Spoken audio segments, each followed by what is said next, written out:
कि आप नगर पालिक निगम में नई भूमिका में आ रहे हैं, क्या है भूमिका? ये जो पिछला कार्यकाल रहा नगर पालिक निगम में, चिरमिरी में जो रहा कांग्रेस का शासन रहा, यहाँ रहा रायपुर शासन उसी का रहा।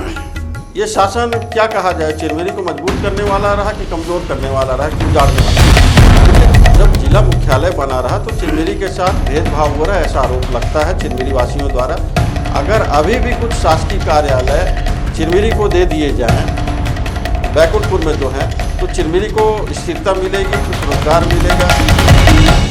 नमस्कार, मैं हूं श्रीकांत और मेहमान दंगल में आज हमारे मेहमान हैं नगर पालिक निगम के युवा व्यवसायी, प्रतिष्ठित समाज सेवी, ऐसे युवा जिनका परिवार स्वतंत्रता सेनानी से जुड़ा रहा, संजय कुमार जैन जी, जो कि नए भूमिका में संभावना है सामने आने वाले हैं। हम उन्हीं से जानेंगे कि उनकी नई भूमिका क्या होगी। संजय जी नमस्कार, कैसे हैं? जी नमस्कार, बढ़िया। सुना है कि आप नगर पालिक निगम में नई भूमिका में आ रहे हैं, क्या है भूमिका आपकी? जी निश्चित रूप से मैं अपने भारतीय जनता पार्टी की विचारधाराओं से प्रभावित होकर के मैं पिछले कई वर्षों से उनसे जुड़ा हुआ हूँ और मैंने कई सामाजिक कार्यों में भी कार्य किया है।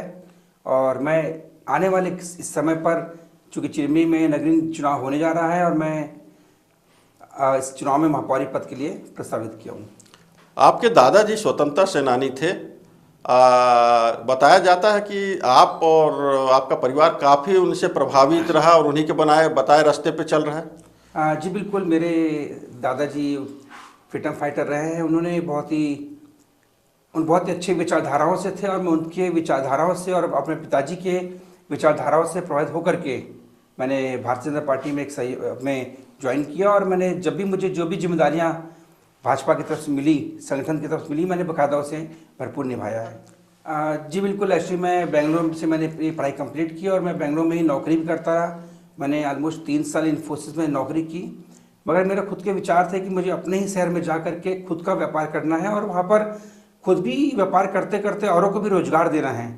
जिसलिए मैंने इन्फोसिस छोड़ करके, बेंगलोर को छोड़ कर मैंने चिरमिरी आया और यहाँ पर मैंने अपना व्यापार चालू किया। और जहाँ तक मुझे लग रहा है कि मैं बहुत हद तक इसमें सफल भी हूँ कि मैं अपने साथ साथ बहुत से लोगों को रोजगार दे पा रहा हूँ। आप दोहरी जिम्मेदारी निभा रहे हैं, सामाजिक जिम्मेदारी के साथ साथ राजनीतिक जिम्मेदारी भी निभा रहे हैं। किस प्रकार की जिम्मेदारी निभा रहे हैं? भाजपा में भी हैं आप, कुछ व्यापार संगठन में भी हैं, अपने समाज में भी हैं? जी निश्चित रूप से मैं व्यापार संघ में एक उपाध्यक्ष पद में हूँ और भाजपा में मैं पिछले 5 वर्षों से अल्पसंख्यक मोर्चा का जिला उपाध्यक्ष भी हूँ। और मुझे, चूँकि भाजपा एक बहुत अच्छी विचारधारा की पार्टी है और मैं हमेशा उससे रहता हूँ प्रभावित, तो मैंने जब समय मिला मैंने अपना भरपूर समय व्यापार में भी देना चाहा, राजनीति में देना चाहा और सामाजिक कार्य में भी देते आ रहा। ये जो पिछला कार्यकाल रहा नगर पालिक निगम में, चिरमिरी में जो रहा कांग्रेस का शासन रहा, यहाँ रहा रायपुर शासन उसी का रहा। ये शासन क्या कहा जाए, चिरमिरी को मजबूत करने वाला रहा कि कमज़ोर करने वाला रहा कि उजाड़ने वाला रहा? नहीं, निश्चित रूप से जितने भी जनप्रतिनिधि हैं वो अपने तरफ से पूरी प्रयास करते हैं कि हम पूरी कोशिश करें, मगर पिछले 5 वर्षों में जो भरपूर प्रयास होना चाहिए था, जिस स्तर का विकास चिरमिरी में होना चाहिए था, वो हो नहीं पाया। क्योंकि यहाँ पर विनय जायसवाल जी भी थे विधायक के रूप में, उनकी धर्मपत्नी जी भी थी कंचन जायसवाल जी एज ए महापौर के रूप में, और छत्तीसगढ़ में भी कांग्रेस की सरकार थी। उसके बावजूद भी जिस स्तर का विकास यहाँ की पब्लिक, यहाँ की जनता चाह रही थी, मगर वो उस स्तर का विकास हो नहीं पाया। चिरमिरी में मुख्य रूप से आप क्या क्या समस्या देखते हैं? देखिए, चिरमिरी तो सबसे पहले अपने अस्तित्व की लड़ाई लड़ रहा है, जिसके लिए मेरा सबसे मुख्य है कि चिरमिरी को एक स्थायी बनाया जाए और जिसके लिए मेरा सबसे मेन विषय रहेगा पर्यटन स्थल। क्योंकि यहाँ पर पहले से ही भगवान के द्वारा दिया हुआ हमें सब कुछ है, बिजली, पानी, और हमें इतना अच्छा सौंदर्यीकरण यहाँ पर है, इतना अच्छा मौसम यहाँ का रहता है। तो मेरी पहली प्राथमिकता रहेगी कि यहाँ पर चिरमिरी को एक पर्यटन स्थल के रूप में घोषित करते हैं और पर्यटन स्थल यहाँ पर बनाएंगे। देखिए, जब जिला मुख्यालय बना रहा तो चिरमिरी के साथ भेदभाव हो रहा है, ऐसा आरोप लगता है चिरमिरी वासियों द्वारा।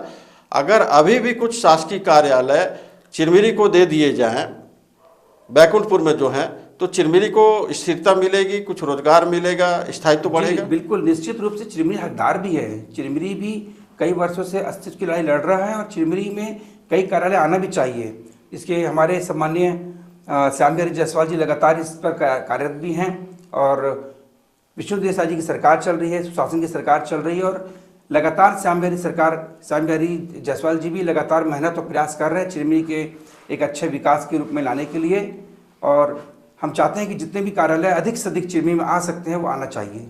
यदि मान लिया जाए कि आप चिरमिरी के महापौर टिकट मिल जाती है आपको और महापौर बन जाते हैं, तो आपकी इस चिरमिरी की समस्या निदान के लिए प्राथमिकताएं क्या होंगी? मेरी सबसे पहली प्राथमिकता रहेगी कि चिरमिरी के अस्तित्व को रोकते हुए यहाँ पर पर्यटन स्थल अपन घोषित करें। दूसरी बात, अपन बिजली, पानी और सड़क से ऊपर उठ करके, क्योंकि पिछले कई सरकारें आई वो सिर्फ बिजली पानी तक ही सीमित रह गई, हमें उनसे ऊपर उठ करके आप सड़क बनाओ तो ऐसी बनाओ कि पिछले 15 साल तक आगे खराब ना हो। हर 5 साल में सड़क क्यों बनाना, हर 5 साल में नालियों क्यों बनाना? तो कुछ नया करते हुए हमें पर्यटन स्थल पर पूरा फोकस करना है। यहाँ पर अधिकांश लोगों को पट्टा दिलाना है, क्योंकि यहाँ पर ज़मीनें बहुत नज़ुल की हैं, तो हम चाहते हैं कि पट्टा की ज़मीन मिले जिसके वो हकदार हैं। ऐसे कई क्षेत्र हैं जहाँ पर SECL का खनन हो चुका है, वहाँ का कोयला निकाला जा चुका है, मगर वह ज़मीन अभी भी बंजर पड़ी हुई है। हम चाहते हैं कि वह SECL वहाँ से उन ज़मीनों को वहाँ से रिलीज़ करे और हम उस पर कुछ नया बनाएं, उस ज़मीनों का हम उपयोग कर सकें, सदुपयोग कर सकें, जो कि हमारे क्षेत्र की भूमि है।